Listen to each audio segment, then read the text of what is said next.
Two turning points changed the fight for liberty. It is a deceptively simple statement, yet it holds the key to understanding the American Civil War. One of these turning points was a document, a piece of paper signed by a president. The other was a battle, a brutal, bloody clash of armies in the fields of Pennsylvania. One was the Emancipation Proclamation, the other was the Battle of Gettysburg.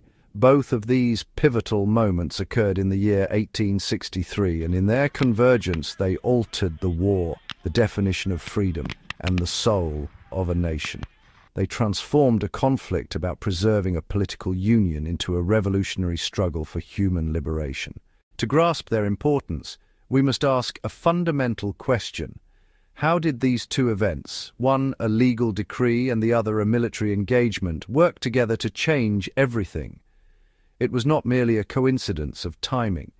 The proclamation provided a profound moral and strategic purpose, while the battle provided the military turning point that made realizing that purpose a tangible possibility. Before 1863, the Union fought to restore the country as it was. After 1863, it fought to create a country that had never been before, one where the promise of liberty might extend beyond a select few. This film explores that question, the background, the proclamation, Gettysburg, and how together they forged a new American identity. The United States of the mid-19th century was not one nation, but two, yoked under a single flag. This division was the product of deliberate economic and social design. The North embraced industrialization, cities swelled, factories churned. Its economy rested on free labor, fostering commerce and mobility. Life revolved around the town, the factory, the bustling port. In stark contrast, the South remained overwhelmingly agrarian. Large plantations cultivated cotton and tobacco. Its wealth depended on chattel slavery, millions treated as property. A planter elite wielded immense political power and shaped culture. Industrial and free versus agrarian and slave.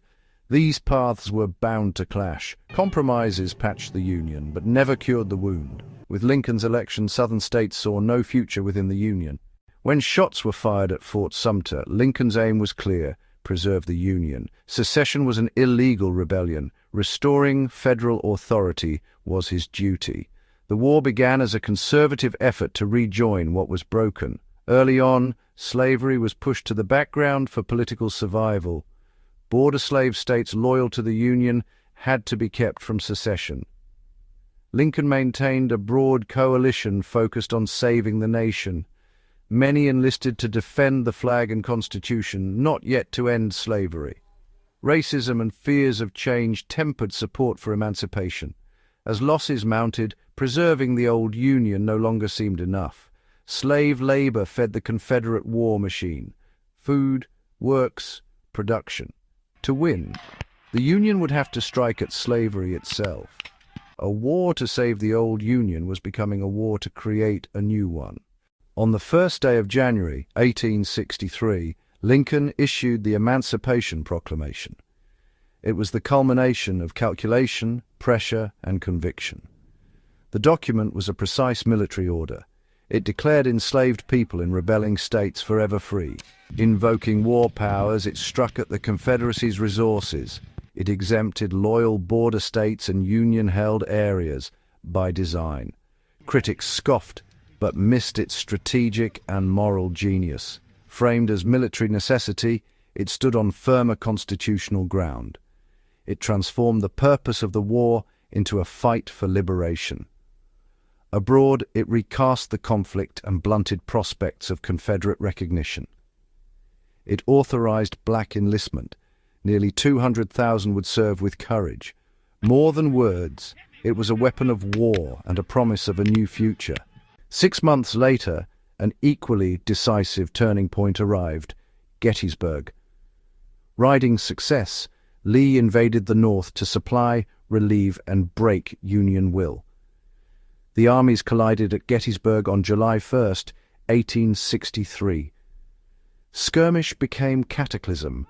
The fate of the nation hung in the balance. Fighting raged across ground that would become legend. On the third day, after a massive bombardment, Lee struck the Union center.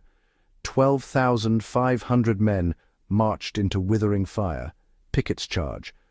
A magnificent, tragic, and disastrous gamble, repulsed with terrible loss. On July 4th, Lee retreated. The Confederacy's high watermark had passed. From then on, Lee fought defensively, his aura of invincibility broken.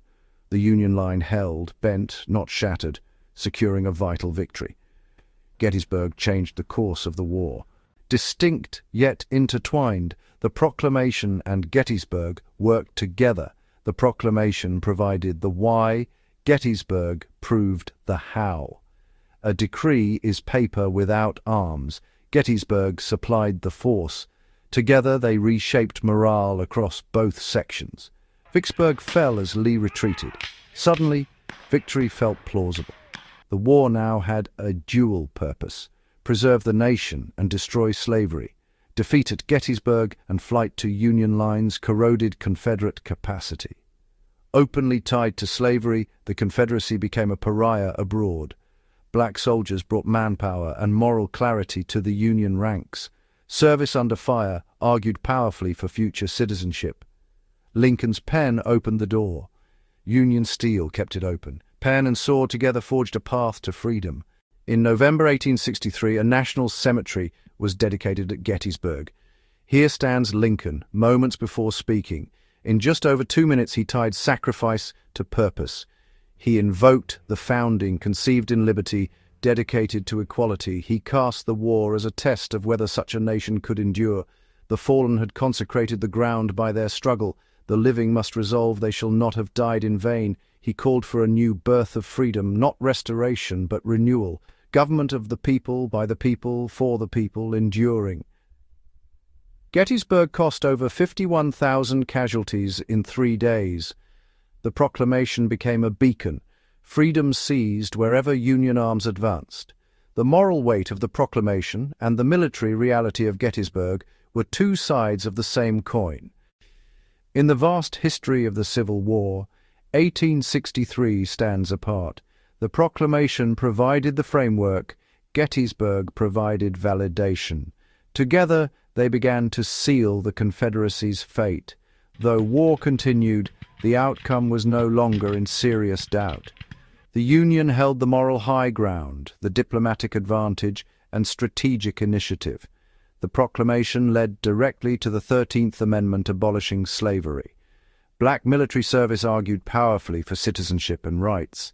The nation moved toward a broader definition of citizenship and equality. Gettysburg became sacred ground, a symbol of sacrifice and reconciliation. The Gettysburg Address distilled a timeless lesson on democracy's meaning. Ideas need action. Laws gain meaning through sacrifice on the field. In 1863, the president's pen and the soldiers' blood converged, pushing the United States toward a more inclusive liberty for all.